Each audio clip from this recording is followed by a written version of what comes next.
Let's try this shit again. Hello and welcome to the Iron Mountain Hour. My name is Cliff. If you're just joining us, we started to stream like 5 minutes ago. We had to start a little bit late because my internet was down and popped right back up at about 2 minutes till time to start the show. And then we started the show about 5 minutes late and my microphone was not working. So I hope you can hear me now. It's showing on my end that you can. Joined tonight here in Carter County. It's May the 18th, 2022. Tim is with me via Skype, letting me know everything is coming through on the other end of the broadcast there. So, Tim, we're going to get into some news and current events tonight, but before we do that, I'd like to thank you all. If you're a new subscriber, thanks for joining us, and thanks for subscribing and hitting the like button and sharing this stuff with your friends. If you're from our area here in Northeast Tennessee, you'll probably find some value in some of the stuff we're talking about. We have just an interesting conversation most of the time. Tim keeps it that way, so we appreciate you. And I think we added like 100 subscribers in the last month, so that's pretty big for us. We're just getting started. We doubled our subscriber count in the last month. We've been doing this since August. And I think we're kind of falling into the groove of it, but you can always get better at these things. So, without further ado, let's head into a couple of the news stories. I shared some of these with Tim earlier tonight, and just had some pretty good stuff in there, I thought, and from our local area especially. But we'll get into a couple of those real quick. I'm not going to show this lady's face, but shoot, there's really no way not to. But I try not to. But the JC police seized 90 grams of meth from Walmart shoplifting suspect. Yeah, I figure these people have enough problems without some asshole showing their face on the internet for the whole world to see. I mean, I know it's already on there and everything, but we'll leave that for the news. I'm not going to be... Saying 90 grams? 90 grams, yep. 89.8 grams. And 15 alprazolam pills, which is Xanax. 4.2 grams of marijuana. 3 glass pipes and several clear baggies. They charged her with shoplifting, possessing meth, Schedule 2, 4, and 6 drug violations, possessing unlawful drug paraphernalia, and simple possession. Now, the crazy thing to this to me, now not only is that a lot of meth to get caught with, I mean, that's like 3 ounces of meth, plus 3+ ounces. But I think the craziest part about it was that this lady had... it doesn't even say in this article, but I read another version of this where basically this lady had already been banned from this Walmart for shoplifting. And then she comes back, and it was like 2017 she got banned, and then she comes back with a bunch of meth on her where she's liable to get kicked out. And I think her friend was shoplifting or accused of shoplifting. In any rate, just seems like a pretty good way to get caught and taken to jail. I mean, if you're already banned from the place, to go in there with that much meth on you. I'm assuming that if she had 90 grams, she was probably using 2. I mean, I can't see her picture. Well, yeah. Maybe that's judgy that I'm judging her. Maybe I was going to judge her face by whether or not she's on meth, but honestly, meth is pretty destructive, at least in distinct looks on people that use it, or overuse it, rather. I mean, yeah. Maybe there is like some unspoken group out there of people who microdose meth responsibly that I'm not aware of. But I've never come across those people either.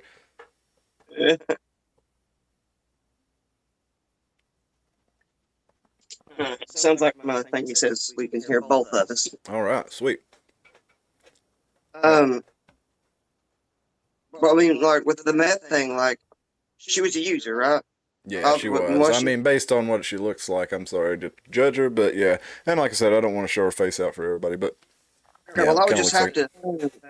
like, if you have 90... Like, there's no way in the world she planned on taking that in with her. You know what I'm saying? You think... Well, she probably didn't want to leave it in the car. I mean... Yeah, she's probably been up for like 72 hours. She's hyper paranoid, like...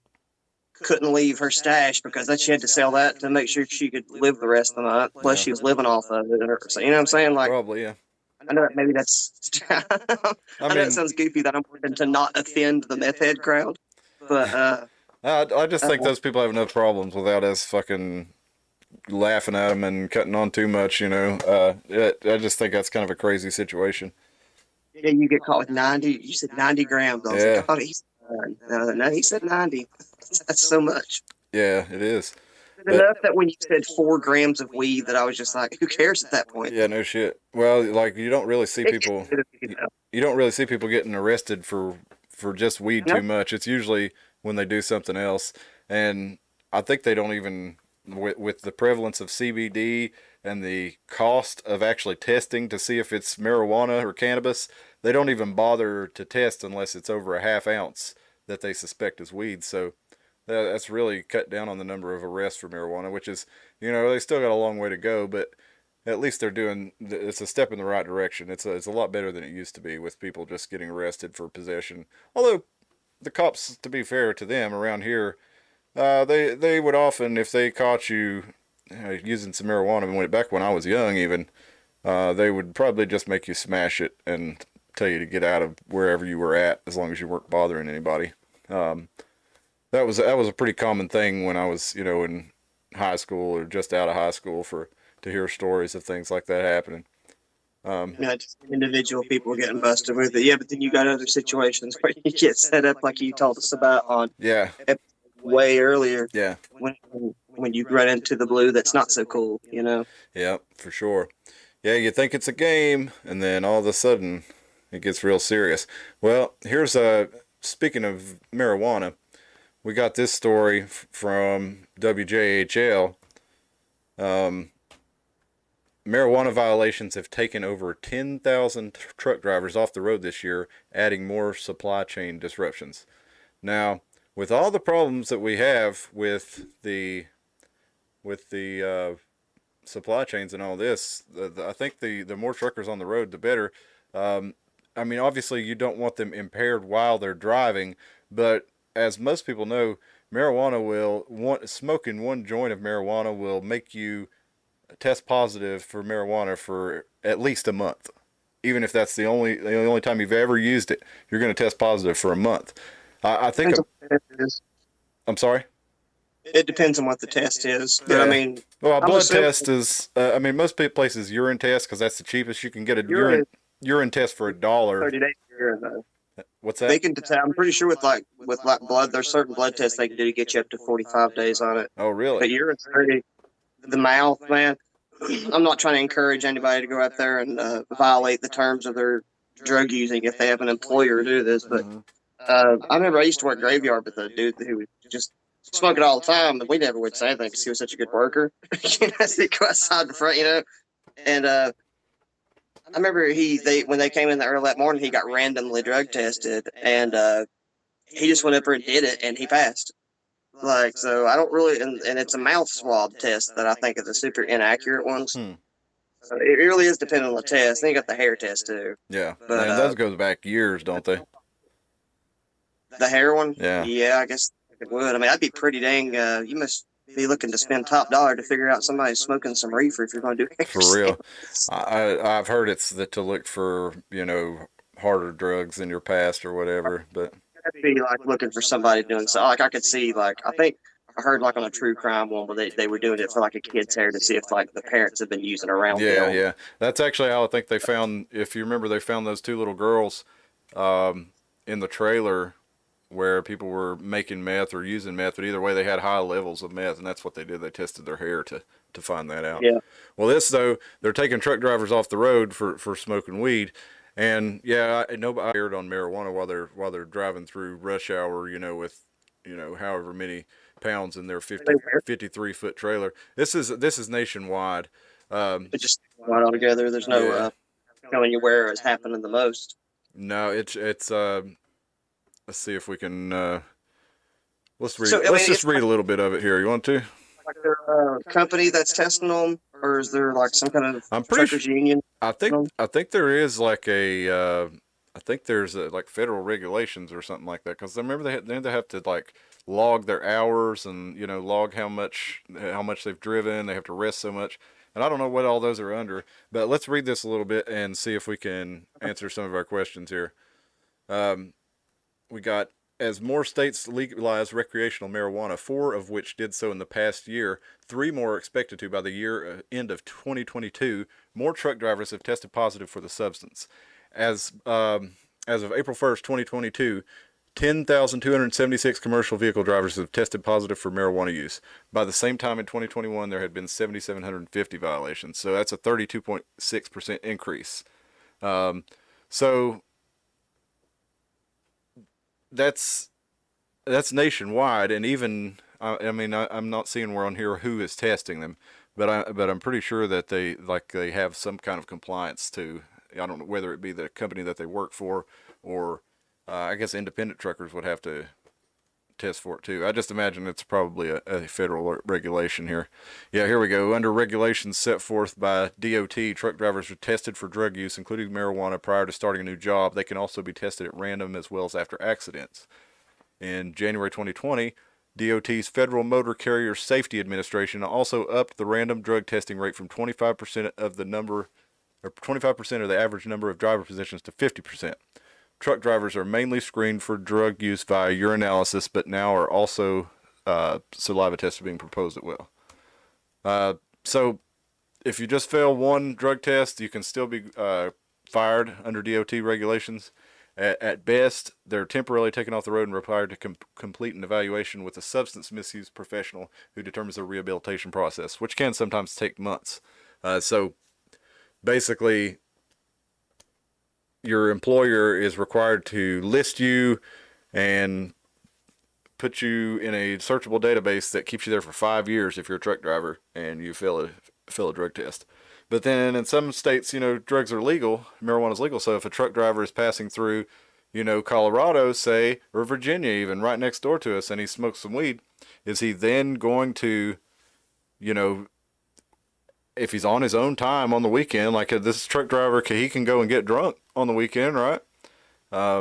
So that's where it's muddy because you can drink alcohol, and then you're not going to test positive for alcohol the next day. They're not going to have a reason to because you're sober. True. They only test while it's in your bloodstream, or they can only. Yeah, and you can use the marijuana and the next day and then not touch it. Like you said you're going to test positive 30 days. So it does seem like whether you have an opinion on marijuana or not, like that does seem rather unfair that they're not testing it necessarily the day of.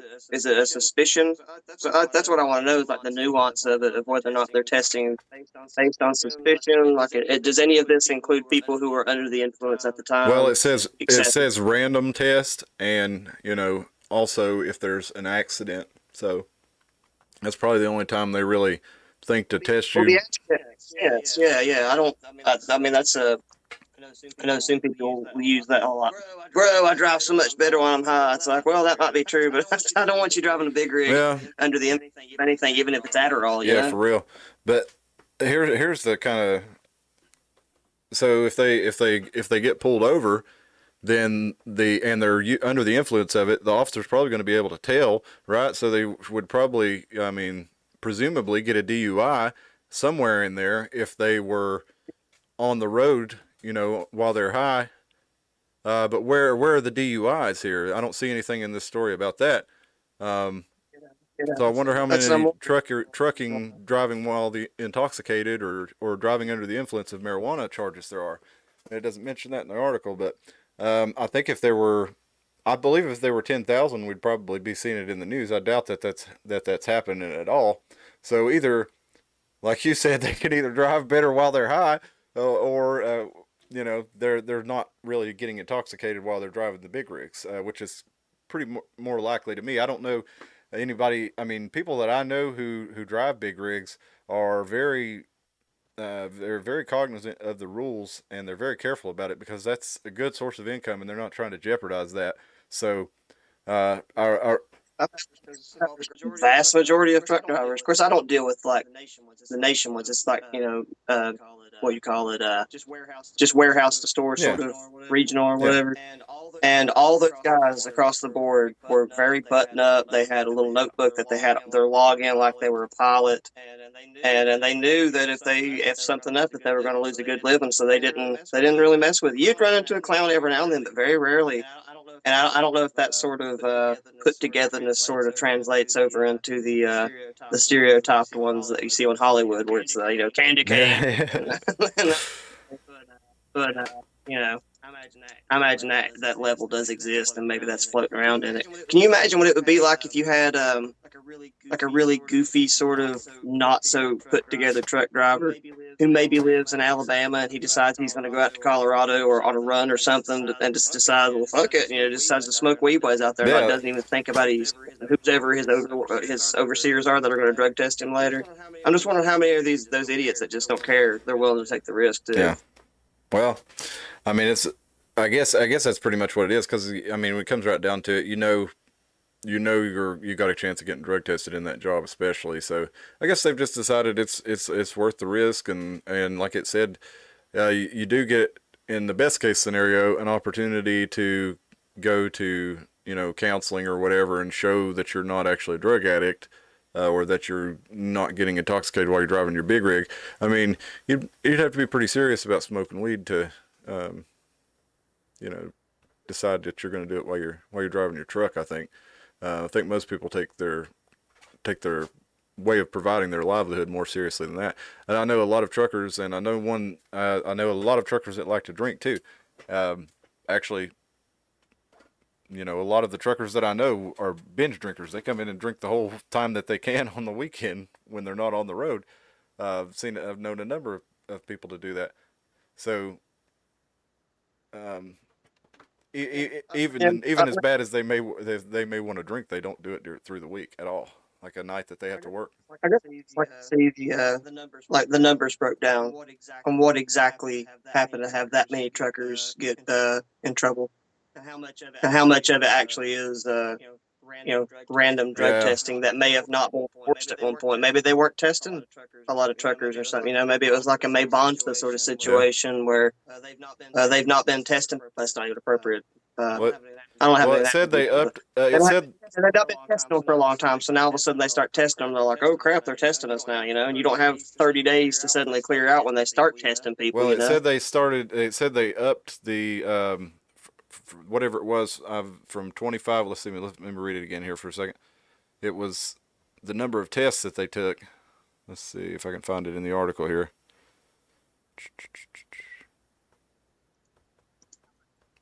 Well, I don't see it right now, but it said basically that they upped the number of tests they were taking from 25% of some number up to 50%. So the amount of random drug tests they were using, increased.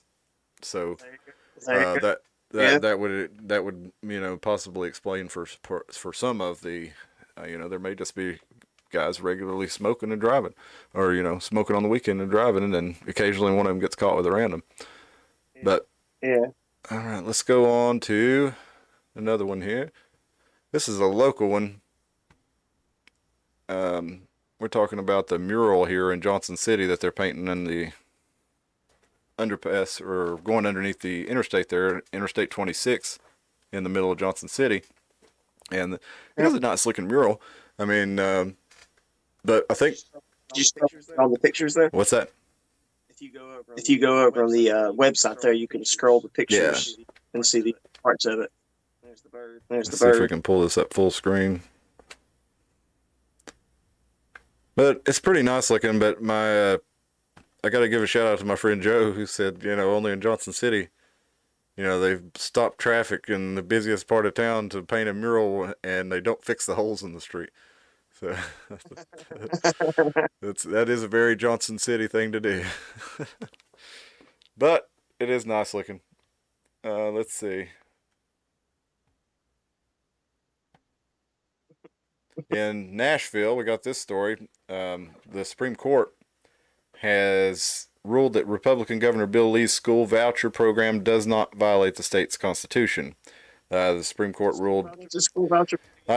Well, it's where instead of the money that is set aside, you have a set amount of money set aside per student in the state of Tennessee, and each county set, the departments of education get together at the state and the county levels, and they set how much of that money goes to each student. And I think there's probably federal involvement too in the deciding of that, because so a lot of that money does come from the federal government. But either way, each student is allotted a set amount of dollars for its education, which is fed into the school system. and that's paid for mostly by property taxes. It just depends on where you are, but around here it's property taxes. And okay, so in a voucher program, rather than having that money go directly to the government schools, these children would have the opportunity to take that money and spend it themselves. They get a voucher that they can attend a school of their choice. And this allows them to go to a private school, a religious school, something like a Waldorf school. There's other schools, private academies out there, that people can go to, but most people can't afford them. For one, you know, I don't know, $4,000 or $5,000 a year or something like that. They're paying property tax of maybe $1,000 to $2,000 a year, depending on where they live. Even now, that's somebody who's not a super high income. That's going to be pretty tough for them to swing. But somebody who's more wealthy, they'll have that opportunity. So it's a way of leveling the playing field, basically, for allowing students whose parents have lower income, can't afford to send them to a private academy or to wherever, to be able to send them somewhere else. Now, right now, they're only working on doing it in Nashville and Memphis, I think. But basically, the idea is to let these children's parents choose where they want to send them to school and see if they have a better outcome. So, I'm a supporter of that. As I feel I don't like government education. I think it's really gone. What's that? Is that going to work though? Because I know like private schools have a limit. Well, yeah, but You know, what it would allow for, if they're full and there are enough people in the voucher program, it would allow for the creation, the buildings. People are going to invest money to create a new school, because people are going to try to get that money, basically.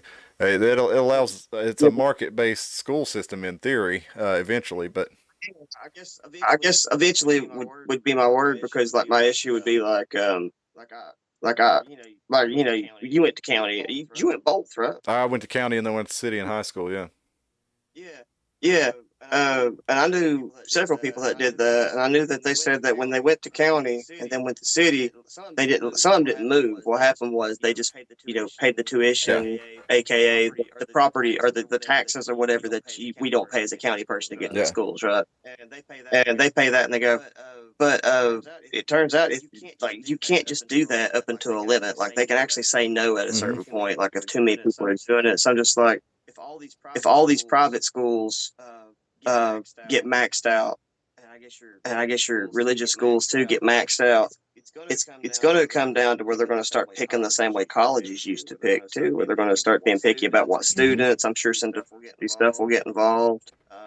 And it's going to take a minute or two before they can build some more Well, I schools. think So, I mean, I guess in the long run, yeah, this will definitely be some sort of maybe even a revolutionary way to make schools get better, on their own, because now it really does make, what I'm saying? Like, I don't want there, to be hard on schools, because I do recognize the challenges that is behind public schools. But at the same time, there's some stuff that needs to be fixed with it too. yeah, well, I think one of the main reasons that this makes sense to me is because right now you really don't have a choice to where you send your child, right? I mean, you go to the school that you're in the district of, and whatever happens there, yeah, you can vote for the school board member, or you can, complain about something, but ultimately, there's really no incentive to other than to stay in office to keep you happy.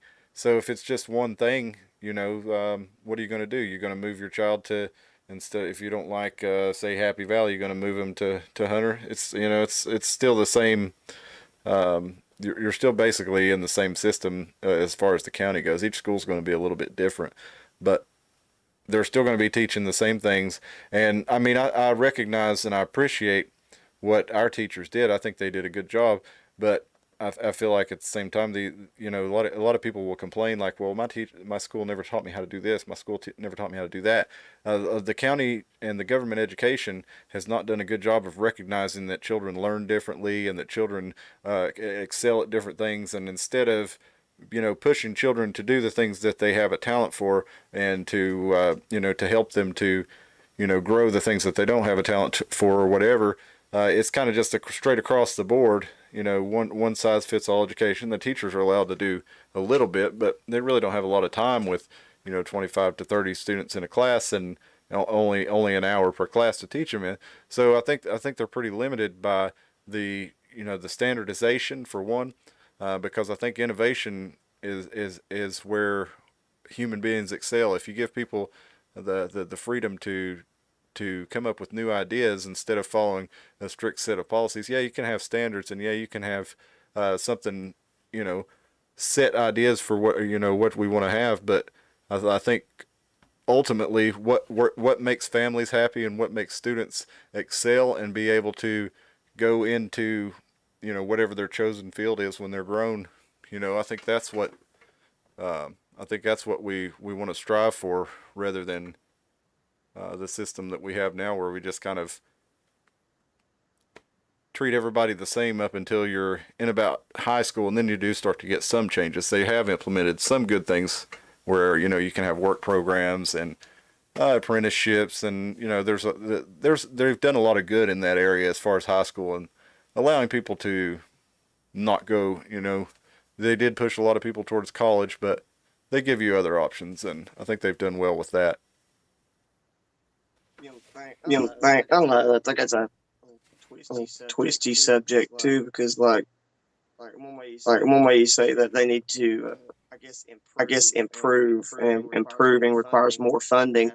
And at the same time, we're talking about defunding Well, teachers because they're doing really good things with kids in certain states. well, I don't think necessarily that money is what makes education. I mean, they've shown. I don't do interpret it like that's how they will interpret it. If you say we need to fix education, that's like pretty much like saying we need to throw more money And at it. but you could also Uh, show them a graph where the spending on education has gone up, and comprehension and test scores have gone down.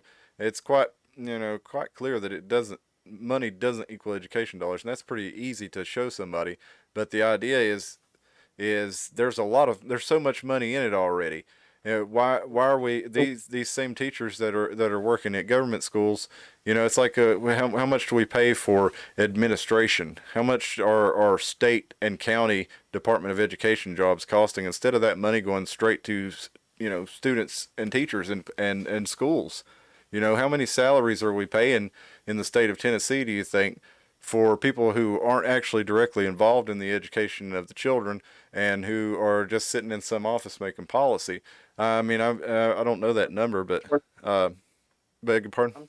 I'm for that too because, like, I guess the argument there was extract money from administration on some level and put it into the teachers, and hopefully that'll attract better teachers, or maybe that'll inspire them to do a better job or whatever. But like that goes both ways too. Like I can use the only analogy I can think of right off the bat would be the Ole Anthony and Bob Tilton analogy, which they're both pastors. They just interpreted their position completely different. Where one went communal poverty with his group of church followers and built like a tiny town, and the other one was basically one of the very first con artists, mega pit preachers.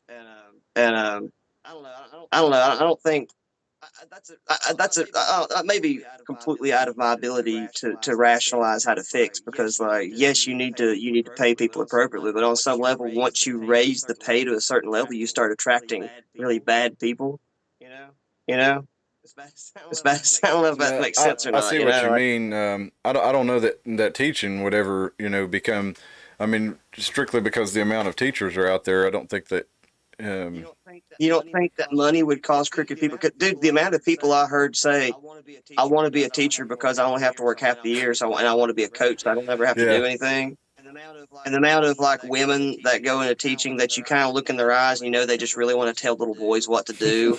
You know what I'm saying? Like, so, I mean, like, I don't want to knock on all teachers no, because not most of our teachers are just normal people that decide they want to be a yeah, teacher.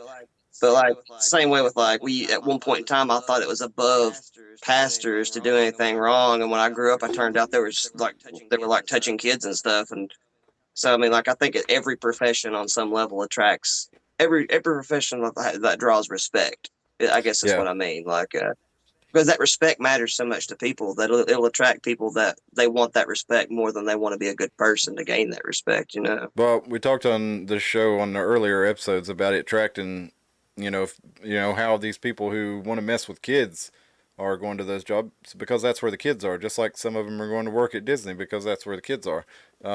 So it's only natural that people who want to do something bad are going to be, you know, attracted to a place where it's more convenient for them to do that on, especially if they can be there on a regular basis. So it's no surprise to me that we do indeed see some of that predatory behavior from teachers, although it is a small minority of them. All I never really had a bad teacher. I wouldn't say.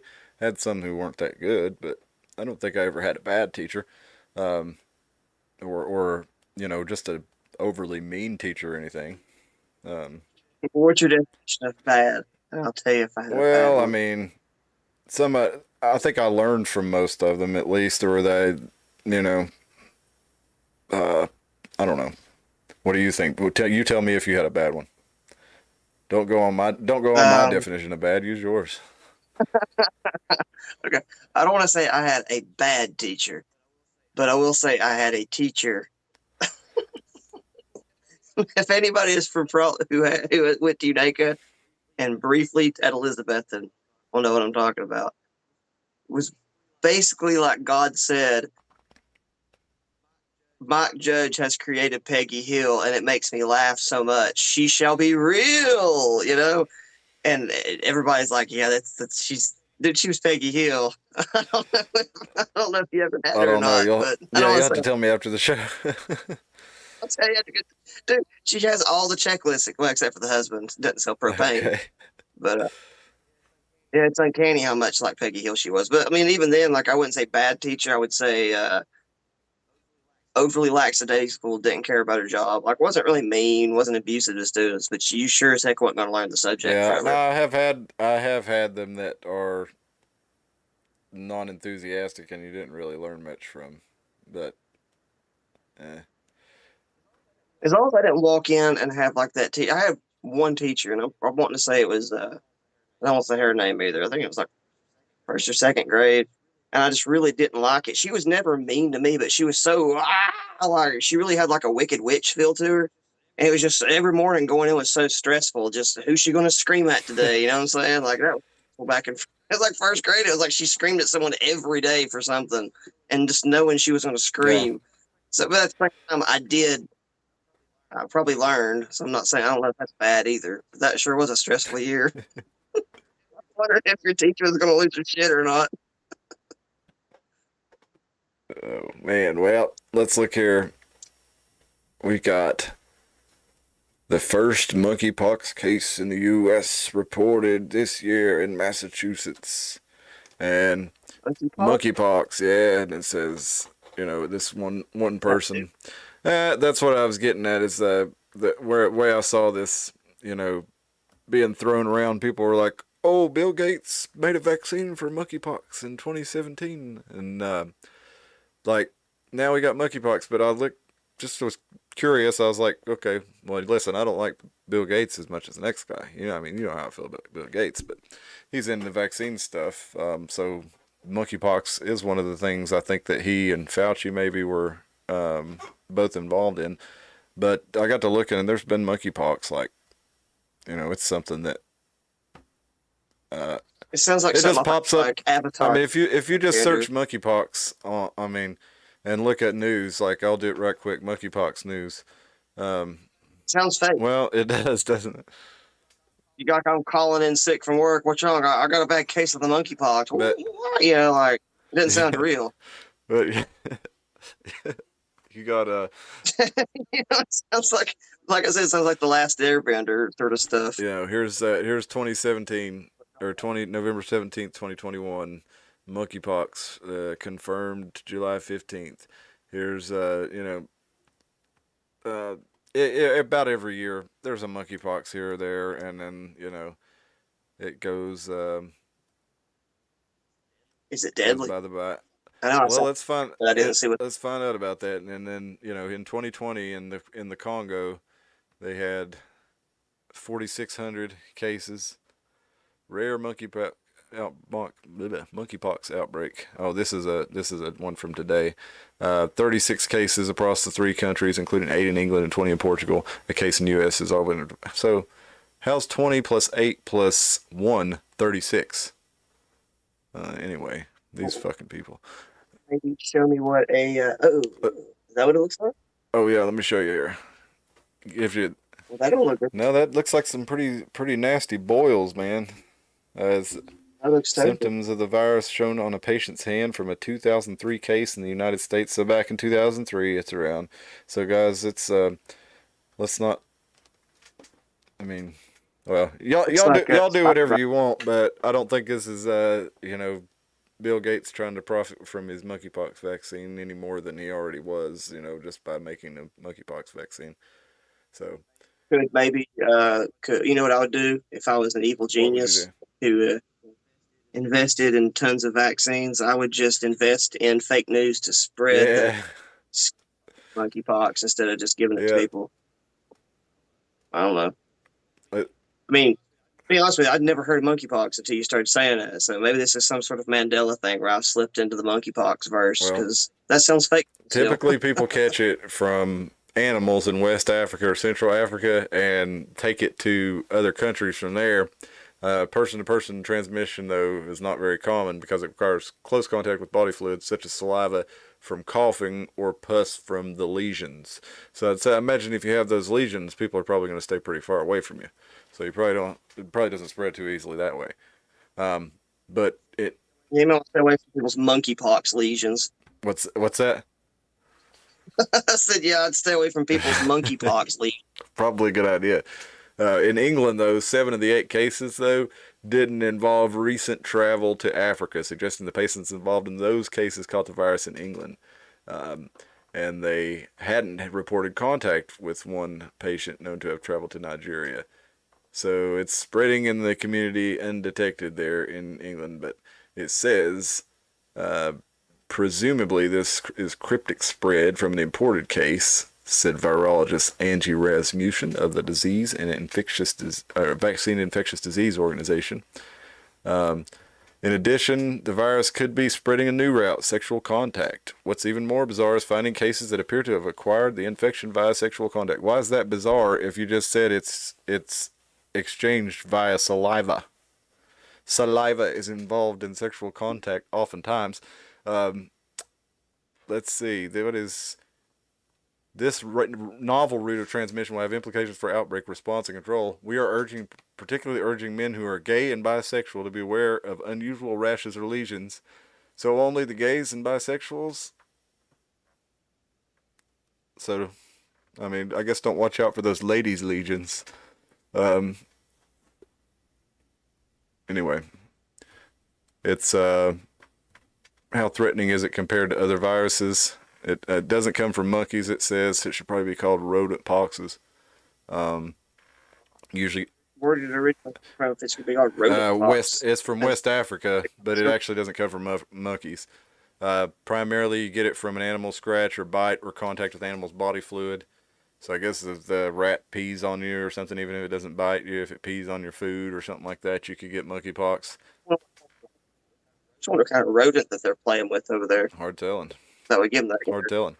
I mean, I don't know much about the rats of Africa. Would it be a rat, though? Would it be something more like I don't know, dude. You know how many times I've seen people post pictures around here where they find like a friendly raccoon and they don't know that has rabies and they're all like taking pictures with it and stuff. Yeah. You know what you would do if you found like a friendly, I don't know, koala bear? I don't know what the hell what they're taking pictures with. You know what I'm saying? I don't know, like dumb Americans, but the first thing we do when we see a wild animal is we don't think we can't fight that. We can't defend ourselves. We think I need a selfie with that bear. So I can imagine how stupid we'd act if we went to Africa. Well, this says in 2003, monkeypox hitched a ride with a shipment of animals from Ghana to Illinois. Several giant pouched rats and squirrels tested positive for the virus and eventually spread it to prairie dogs sold as pets in multiple states. Uh, 47 people caught the disease from prairie dogs, and everyone recovered, and no one spread the disease to another person. Been around for centuries. It's closely related to smallpox. Um, it says they're clinically indistinguishable, but I thought, well, I guess smallpox, so I guess you don't, huh? I guess they test for it. I've never seen smallpox either, Says that there are to be honest several with other you. viruses related to it, including cowpox and camelpox, but I wouldn't be worried. I'd be more worried about camelpox than monkeypox because that's closer to on the genetic tree to smallpox. So watch out for the camels, folks. The monkeys not so scary. Don't. I'm not going to get worked up by it. It's not going to be the next COVID, hopefully. What do you think it's above?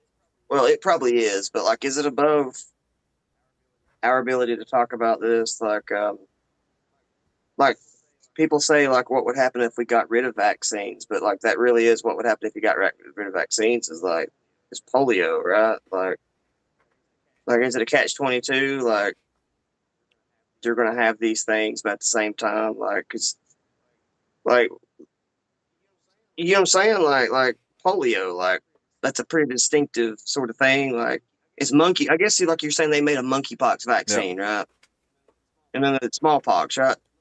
Monkeypox might not be killing people, but smallpox did quite a Oh bit of yeah. damage back in the day. And that's the big vaccine argument that I get is, and I'm not out there arguing with people. That's That's the the one you hear. vaccine argument is for vaccines, smallpox would wipe us out all over again, and that it would be back. And I'm just wondering, like, I don't know, like, go ahead. I'm just wondering, like, I have this like thing in my head that I'm trying to reconcile with, where it's like, how do you have a society that doesn't like eventually eat its own citizens, where at the same time we're still allowed to have like antibiotics and stuff like that? Because like the idea that a lot of these drugs and stuff that we have that benefit us a lot, they didn't come about because we were trying to find them. They came about as a result that something else was going on, and we got little silver linings. You know, you get rocket technology out of World War II, and that's about it. And it was that worth the millions of people that died? You get what was it, penicillin from some, you know what I'm Mm-hmm. saying? Like, yeah, these are great things. And I'm just trying to reconcile in my head, how do you have a society where you have these things that we need, like antibiotics and surgery and vaccines and stuff, but at the same time not have it to where the people that have like the control of the ship don't use those things against you to make you do things you shouldn't have to do, Mm-hmm. you know? Well, I mean, to start with vaccines, the people who are anti-vaccine in any case. Well, and I don't know that they are anti-vaccine in any case, but maybe they attribute. There are those people that are completely anti-vax that think they're just 100% across the board, but that is, I guess we call the stereotypical version of it that just eats the Yeah. information whole and doesn't do any Well, I mean, discerning. if But go if you're ahead, going to sorry. travel to a foreign country, you're obviously going to want to get vaccinated, or you're going to be likely to be sick the whole time you're there. For the viruses that are in that country and the common things that you can catch, like malaria or whatever, not malaria, but Would be when you have to get vaccinated for if you get it. yeah, Yeah, that you have to take it. Typhoid is one, I'm typhoid. pretty That's the one sure. I was thinking of. Typhoid, malaria. You don't want to catch those things while you're on vacation. Jeez. So it makes sense to get a vaccine for something like that. In the case of polio, some would argue that that was actually sanitation and education about hand washing and food washing that actually instead of raw sewage running into the same place that your water came from, and swimming in. Which one now? I'm sorry.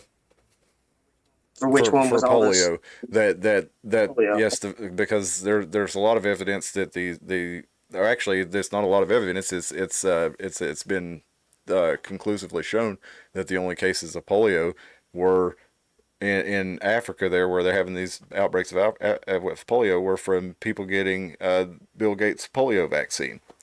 So it was What actually about causing outbreaks of it, but what about the what was it? The president's daughter or something got it or something like that. Polio. What about were they just dirty? You oh, I don't know know. what I'm saying? We're rich people dirty I then don't really too. know. Uh, Have you yeah. seen here that Dee Dee? was causing some of the polio Oh, symptoms. I've heard that. Yeah, that it was. Yeah, when we were looking into something else, I came across that. That. I don't know what truth is to it, but I do know that I did find videos where like these kids would be like running behind Oh the yeah, they mosquito were like truck riding their bikes into just the cloud. right in there, playing like Looney Tunes music while they Yeah, did it. and then they fall ill and terribly ill, and they're like, "Oh, you got polio. Come get your shot. Everybody, come get your shot, so you don't get polio." And then they did Yeah, quietly take the mosquito DDT away, and say, "Oh, well, we got rid of this because it makes the eagle's eggs not have a membrane or something." This is what they said. Um, yeah. That's the kind of stuff that drives me kind of nutty because I do really try to ride the fence because I'm afraid I'll go too far one way or the other if I don't ride the yeah, fence. Is in the same token, we're not supposed to believe that anything crazy's going on, and yet there were like there was a couple of there was one dude Fitchett that used to hang out down at Acme, and periodically throughout the year he'd be able to pull his pants up, and his leg would just get these like nasty blisters all over him, and he was like, yeah, they said it was from the Agent Orange where they would come through and just level a whole field of trees with this chemical crap. And then it's not like they'd napalm the shit out of the trees and they'd sprinkle this Agent Orange shit mm-hmm. on it. And then they would go trade because it would put it out.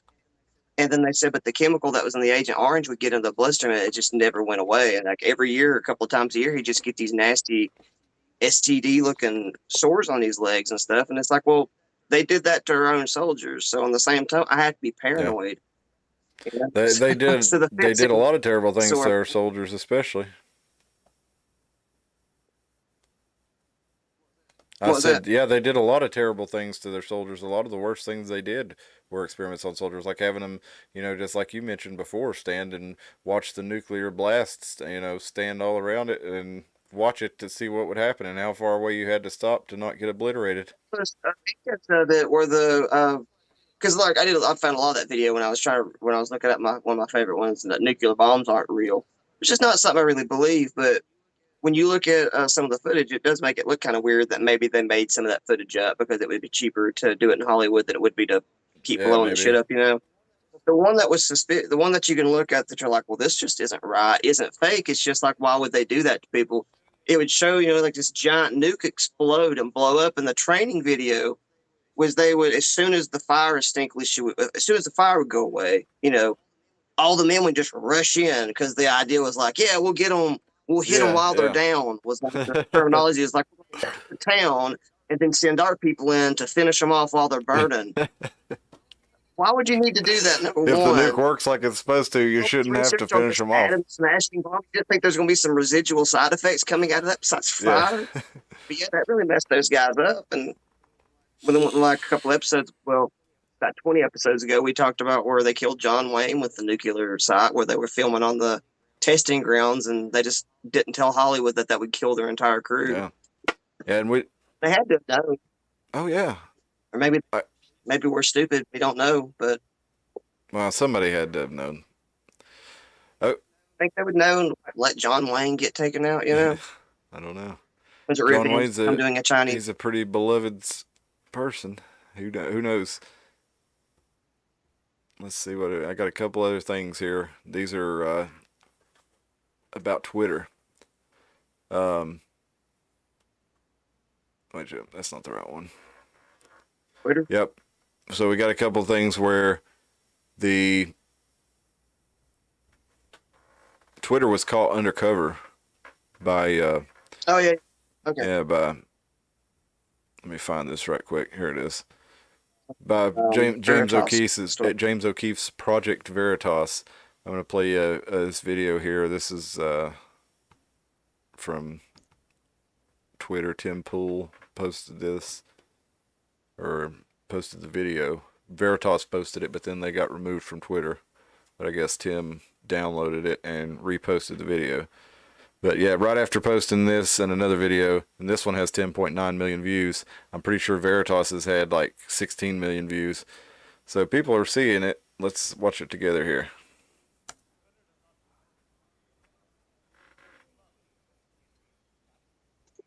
Oh, wait a minute. Let me check something real quick. Make sure we're not getting an echo.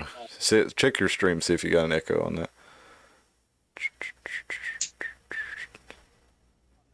On the Twitter Yeah. video. Well, give it a second. My stream's got to catch up. I want to make sure we have it right. My bad. No, there's no volume at all. No volume at all. Yeah, there's no volume at all. There's no volume at all on the Twitter video. Okay. My bad, people. I know I've been digging at my nose. I got sawdust up my nose. It's killing me. All right. So I think I got the way to do this, but let's try it. You might echo. Tim might echo for a minute. If so, sorry, folks. Twitter does not ruin free speech. What do you not mean? doing this free speech. Capitalists, if we weren't really operating like capitalist mode, we were very socialist. Like we're all like communist. Ideologically, it does not make sense, like because we're actually censoring the right, not the left. Because everyone on the right wing will be like, "Bro, it's okay to say, just gotta tolerate it." The left will be like, "No, I'm not gonna tolerate it. I need it censored, or else I'm not gonna be on the platform." So it does serve the right. It's true. There is a bias. But I don't know the two parties can truly coexist on one platform. What do your colleagues say about like? They hate it. Oh my god, I'm at least like okay with it, but some of my colleagues are like super left. What do they say? They're like, this will be my last day if it happens. So, Has much changed since like Elon's coming out? a lot has changed. A lot has changed. We're all like worried for our jobs. Why are you guys so worried though? You know, jobs are at stake. He's like, I started working for Twitter and became left. I think it's just like the environment. Like you're there, and you become like this calm. We did all we could to like revolt against it. A lot of employees revolted against it. But at the end of the day, board of directors have a say, and then they acted on their best interest because they didn't want to get sued. I basically went and worked like 4 hours a week last quarter. That's just how it works in our company. Yeah. How would you describe communism besides Twitter? Essentially, like everyone gets to do whatever they want. No one really cares about like OPEX. Like capitalists will care about numbers, will care about like how to make the business more efficient. But in Twitter, it's like mental health is everything. Like if you're not feeling it, you can take a few days off. People take months off, they'll come back, but you always like do your best at any time, and that's the culture. And you know, we'll run the business as much as possible. Capitalists would be like, you gotta generate profits or you're out. A lot of people look at survival as culture. Just a second, Tim. Let me turn this desktop audio off so you don't start echoing. All right, so so you gotta imagine after that, these guys who work for Twitter are probably pretty afraid to go on dates. This guy. He met a Tinder date, and turned out she was a Project Veritas journalist, and he kind of spilled some of the beans about what was going on inside Twitter, and some things about how they're not really running it for profit. They're running it ideologically, you know, as a left wing platform, and that they're censoring the right wing because the right wing will tolerate having ideas that they disagree with on the platform, but the left wing tells him basically that they will leave the platform if they don't get censored. So you see why they have been censoring a lot of right wing accounts, prominent right wing accounts. Now they've censored some left wing accounts too, but it's been more, you know, kind of cult following left wing accounts that have gotten censored. The bigger ones, you know, Alex Jones, Donald Trump, General Michael Flynn. I don't even know if he's right wing really, but he's considered right wing. But really, Donald Trump's not even really right wing. I mean, Donald Trump's a moderate by any standard. But well, I mean, I guess not. I mean, I guess so. He's and people just involve the personality too much in the actual he's policy. To the left of Barack Obama as president on gay marriage. So, I mean, I guess you're right. By today's standards, he's a conservative. But you know, by just say 10 years ago standards, he's a moderate. But at any rate, Twitter has basically had some employees leaking that stuff out to where pretty much what everybody already knew, that they were censoring the right more, and that they were ideologically driven towards the left, and they were, pretty much communists or whatever. I don't know if he means that colloquially, but probably do what? Like, I guess, like, I'm glad that when people are doing icky things that you get busted, because I really don't think that you should run a source like dishonest on any like Yeah. wing, like, are we going to start like a tattletale culture? That's a topic I keep bringing up, like with the pedophile catchers, and you got your scam catchers and your package thief catchers. And I know this seems bigger because this is about government and this is Twitter, but like essentially, like right now, we're teaching a lot of people to be Yeah. weaponized on a level. And I'm wondering, like right now, this could be like, I don't know, revolution from the inside, from people just wanting, because it's like I'm not even rooting for a side. I just wish both sides would just be honest and pure about what their intentions are and quit playing like really grimy. I just don't know that that's Yeah. possible. But like, so like Project Veritas, like, didn't you always wonder when you were a kid why like superheroes didn't exist? And I mean, like, and the reality of it is, it's because they can't kick ass like that. But like, it's totally possible for somebody to like start like a real weird sort of thing like James O'Keefe has done, where he just like essentially TMZs all these people to death with just like plants and leaks, because now people are going to him and being like, yeah, Mm-hmm. use me as a plant. Well, the You know what I'm lady came saying? to him from Like, the hospital where she was saying that she knew that the COVID vaccine was harming people, and she went through O'Keefe because people were telling her, he's the only one that you can trust to actually get it out there. And everybody else will bury it, and so she went through them, and so they've been more, as far as their own operatives have acted more as right wing operatives, but I feel like that they have done some good work for that's. I mean, it's honest either way. I mean, if you got something that's, for example, misappropriating government funds and using government funds to do something that's illegal, then I mean, I don't have a problem with somebody busting that. Whether they're from the right wing or the left wing. So I think they've done some pretty good stuff. But anyway, I think with this stuff with Twitter though is good because it really does show that a lot of the things that people from the right wing have been saying are actually true about Twitter, and we've seen so much disinformation as far as, I'm not a Republican, but like your actual decent seeming people who run as Republicans, it seems like they can't do anything without somebody twisting their words, much in the way that they did with Donald Trump. Basically, since they're to the right of Stalin, they're not they're responsible for some unforgivable sin for the fact that they don't want the government to run everybody's lives in the whole world, and can pretty much control everything. So anyway, we've got this other one right here from a Twitter lead client partner, and he's going to tell us about the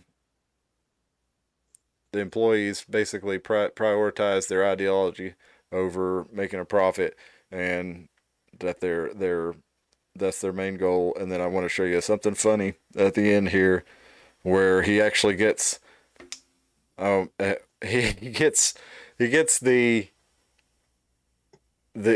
person that goes out with him. I guess this is a grinder date because it's a guy that he's on a date with, and he gets him to basically show the email coming out from Twitter saying, "Hey, be on the lookout for people from this organization, Project Veritas, that are out there trying to capture you and get you on camera admitting secrets about it." And he's showing it to the guy and laughing about it. So I'm going to turn the desktop audio back on real quick, Tim.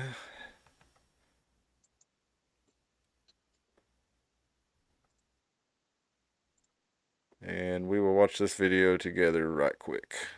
Or part of it. We're not going to watch the whole thing because it's 7 minutes long.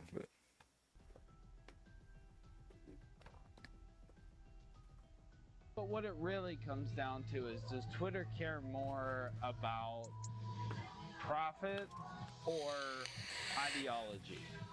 Now I think it's about, well, right now we don't make profit, so it's going to say ideology, which is what's led us to not being profitable. That's what's happened? Well, Twitter's not profitable. Because of ideology. Well, if we're implementing all these rules and Elon wants to dismantle them, then technically our ideology has led us to not making money because we're not making money. And Elon wants to turn it the other way so that we can make money. Do you get what I mean? I have no doubt that there's more to what they tell us than what they tell us. Like there's probably is some more. Tell me the. So I'm gonna pause this for just a second, but real quick, one of the reasons I think this is actually important, and why Twitter is a key part of the upcoming conversation, is that most of our local social media, people that use social media locally, is Instagram, Facebook, and people do get into. So I'm gonna pause this for just a second, but real quick. Whoa. I guess that's coming through, but Twitter kind of tends to be the place where these ideas are discussed by people who don't know one another, and people get. I'm getting an echo in my ear here. I can't hear you. I'm getting an echo in my ear here. I guess it's coming. I don't know where it's coming from, but anyway, I think Twitter kind of tends to be the place where. I'm getting some weird feedback in my ear. Anyway, that's driving me crazy. I'm going to go try ahead and try to finish this video here. Maybe. I'm hearing myself in my ear. Is your video playing or anything, Tim? Check, check, check.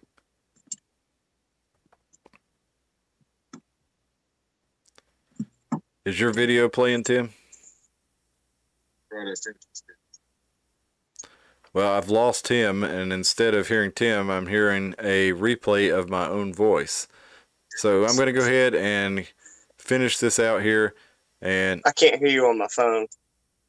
Like I'm having to listen to you through the YouTube stream that I'm monitoring. Okay. Well, Tim, I'll finish this up, and we will finish the show out since it's apparently Skype has shit the bed on us. Here's the rest of this video. As soon as I can get this shit together. Can you turn that down, Tim, please?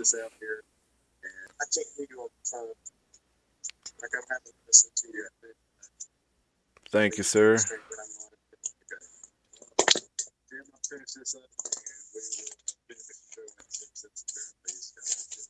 Turn that down there. All right. Here goes the rest of the video. Gotta love these technical difficulties. Real, like you're asking, I have no doubt there is. But there's a statement they need all 7,000 people to say. And so they can't, tell us that, the real truth. You get what I mean? That's what I'm saying. I think at the end of the day, what the real truth is that they can't ever really say, it's all about money. It's all about money and making all these money. Parag, Jack, the board members, everyone gets paid. Elon gets tax benefits, doesn't have to pay taxes forever. Right. Everything. It's all a money shit greed America.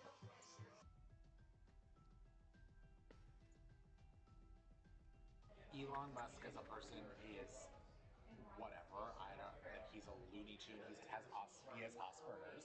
Yeah, I know that. So he's special. We all know that. That's fine.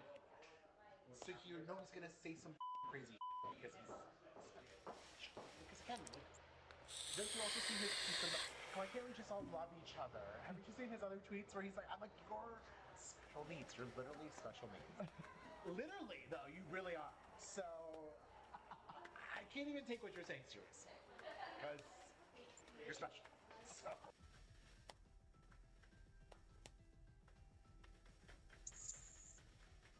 people are starting to leak shit now? Like, what? Unfortunately, it would be like you recording me right now and going and giving it to like the New York Times and like, here, I just had dinner with the Twitter representative. Here's what he had to say. I just had a whole thing. Look at it. You see where it's from? Corporate security. Targeting of tweets. Wait. You can read it. Let me see. And how to protect yourself. Groups like Project Veritas are active right now. What is that? It's like some group that's trying to just out the employees. Like they're trying to go on dates with them like this and record them and then go sell it to the New York Times and say this is what the Twitter employee just said. Like this is what's really happening. This is what they're telling us to not do. You're lucky that you met me organically because I would be questioning everything about you. Sounds like you probably should, buddy. Can you imagine going on a date with that guy? Gee, that was the first date. I guess Tim still can't hear me, so I'm going to go ahead and finish out the show tonight. But I was saying that I think that Twitter is important because it's kind of where the national conversation happens. There's not a lot of people who know one another on Twitter that talk to their family and friends that way. People tend to use Instagram and Facebook for that. So that's kind of where the national conversation happens, and I think you can see how important it is to people from a certain ideological perspective. If they're coming from particularly the authoritarian left, they tend to want to stifle speech, while the right believes that that's supposed to be the public square. And a lot of people in the middle kind of get that idea too, that it's somewhere we can kind of all have discourse where we discuss the news and put our point of views out there and all that stuff on the national level. And that's what a lot of people use it for. And it's also, as I said in a previous episode, it's where the news cycles for the entire country are set. So even your local news, they're taking their AP wires, they're taking all the news that makes its way around Twitter and is popular that day on Twitter. That's what your local news is putting out there. That's the national stories that they're discussing. And they're always going to have the crime watch. They're always going to have, the local interest stories. They're all always going to have the local, going to the grocery store or whatever. But when they get into the national stories that they show you, that's generally the ones, no, it's not generally, it's always the ones that are trending on Twitter, whether they say anything about Twitter or not. That's where the news that makes its way to your living room comes from. So I think it is an important platform when we see things like the Hunter Biden laptop story getting censored right before the election. And a lot of Democrats even said they wouldn't have voted for Joe Biden in the general election if they had known that the Hunter Biden laptop story was real. But you had everyone from the New York Times to the Los Angeles Times to Twitter and everything in between telling you that's a disinformation story. And in the meantime, Hunter Biden's actually under FBI investigation, and these 5 CIA directors who signed this letter saying that Trump was doing something that deserved to be impeached. They knew he was under investigation. The Twitter knew that New York Post story was real. That's why they suppressed it. And so that really stopped that story from making its way around, because as soon as it got on Twitter, it was gone. And then, all the other outlets knew not to touch it. And it didn't really make its way onto the news much, except for to say it was Russian disinformation. That's what the 5 CIA guys said. Oh, it's Russian disinformation. And it's kind of like they've been building Russia up as this boogeyman and blaming everything on Russia, almost like they were fixing to go back to war with them, and they had been planning it for a long time to do it through a proxy.